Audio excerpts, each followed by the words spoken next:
reproduksi pria. Fungsi utama dari sistem reproduksi pria adalah menghasilkan sel sperma untuk membuahi sel telur. Alat reproduksi pria itu terbagi menjadi dua, ada eksternal dan internal. Contoh alat reproduksi pria yang eksternal itu ada penis.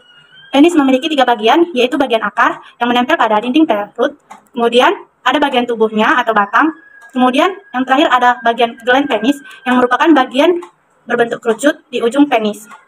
Kemudian ada skrotum. Skrotum adalah kantong kulit seperti kantong longgar yang menggantung di belakang dan di bawah penis. Skrotum itu berisi testis, serta di skrotum banyak saraf dan pembuluh darah. Untuk perkembangan sperma normal, testis harus pada suhu yang sedikit lebih dingin daripada suhu tubuh. Kemudian, alat reproduksi pria bagian internal, yaitu ada testis. Testis adalah organ oval seukuran zaitun besar yang terletak di dalam skrotum. Kebanyakan pria memiliki 2 testis, di mana testis inilah yang bertanggung jawab untuk membuat testosteron, hormon seks utama pria, dan untuk menghasilkan sperma.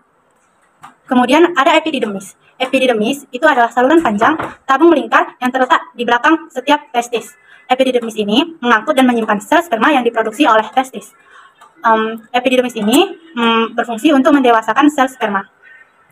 Selama gairah seksual, kontraksi memaksa sperma masuk ke vas deferens. Kemudian ada vas deferens. Vas deferens adalah tabung panjang berotot yang bergerak dari epididymis ke rongga panggul, tepat di belakang kandung kemih. Vas deferens ini mengangkut sperma dewasa ke uretra, tabung yang membawa urin atau sperma keluar tubuh dalam persiapan untuk ejakulasi.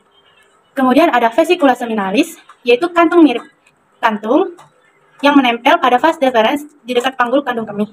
Kemudian ada kelenjar prostat, yaitu struktur ukuran kenari yang terletak di bawah kandung kemih di depan rektum, yang membawa ejakulasi untuk dikeluarkan selama orgasme, berjalan melalui pusat kelenjar prostat. Kemudian ada kelenjar bulboretal atau kelenjar Cowper. Kelenjar ini adalah struktur seukuran kacang yang terletak di sisi utara, tepat di bawah kelenjar prostat. Kelenjar ini menghasilkan cairan bening dan licin yang bermuara langsung ke uretra. Cairan ini berfungsi untuk melumasi uretra dan menetralkan keasaman yang mungkin ada karena sisa tetes urin di uretra. Kemudian yang terakhir itu ada uretra. Uretra adalah saluran yang membawa urin dari kandung kemih keluar tubuh.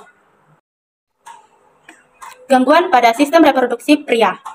Gangguan reproduksi pria atau penyakit reproduksi pria merupakan jenis gangguan kesehatan yang dapat mempengaruhi fungsi organ kelamin pria. Kondisi ini bisa disebabkan oleh berbagai hal, mulai dari kelainan bawaan, infeksi, cedera, hingga tumor. Adapun penyakit reproduksi pria atau gangguan reproduksi pria yang penting dikenali, yaitu yang pertama ada disfungsi ereksi, di mana disfungsi ereksi atau impotensi merupakan ketidakmampuan pria untuk melakukan atau mempertahankan ereksi saat berhubungan seksual. Kondisi ini sering sekali disebabkan oleh stres dan kecemasan berlebihan. Selain itu, kondisi ini juga dapat dipengaruhi oleh penggunaan obat-obatan tertentu dalam jangka waktu yang panjang dan riwayat penyakit jantung, stroke, dan diabetes. Yang kedua ada penyakit hipospadia. Hipospadia ini terjadi ketika uretra atau saluran tempat keluarnya urin berada di posisi tidak normal, yaitu bukan di ujung penis, melainkan di bagian bawahnya. Kondisi ini merupakan kelainan bawaan sejak lahir yang perlu diatasi melalui tindakan operasi. Jika operasi berjalan lancar, pria dapat kembali melakukan aktivitas seksual. Yang ketiga ada kriptorkismus. Kriptorkismus adalah kondisi ketika salah satu atau kedua testis tidak terlihat akibat tidak terjadi penurunan testis ke tempat yang seharusnya. Kondisi ini merupakan kelainan bawaan sejak lahir yang umumnya banyak dialami pada bayi yang lahir secara prematur. Orkidopeksi menjadi salah satu metode operasi yang efektif dalam menangani kriptorkismus. Kemudian yang keempat ada varikokel. Varikokel adalah penyakit yang ditandai dengan adanya pembekakan pada pembuluh darah vena dalam kantong buah zakar atau skrotum.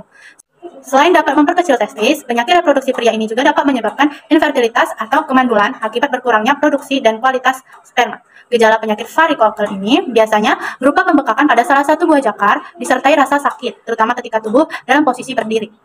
Kemudian ada penyakit infeksi menular seksual, di mana contoh dari penyakit infeksi menular seksual adalah sifilis dan gonore. Penyakit ini dapat menular melalui hubungan seksual dengan berbeda-beda pasangan tanpa menggunakan pengaman. Kondisi ini bisa ditandai dengan adanya luka atau benjolan pada alat kelamin, rasa sakit saat buang air kecil, keluar cairan berwarna putih atau kekuningan dari penis, dan nyeri saat berhubungan seksual. Selain beragam penyakit di atas, organ reproduksi juga dapat mengalami gangguan akibat torsiotestis, radang testis, atau orkitis, epididymis, dan kista epididymis.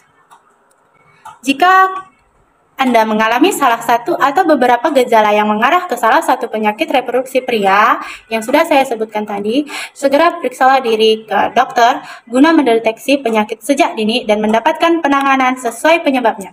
Dengan begitu, komplikasinya pun dapat dihindari. Sekian video dari saya. Jika ada kekurangan kata, saya mohon maaf dan terima kasih atas perhatiannya.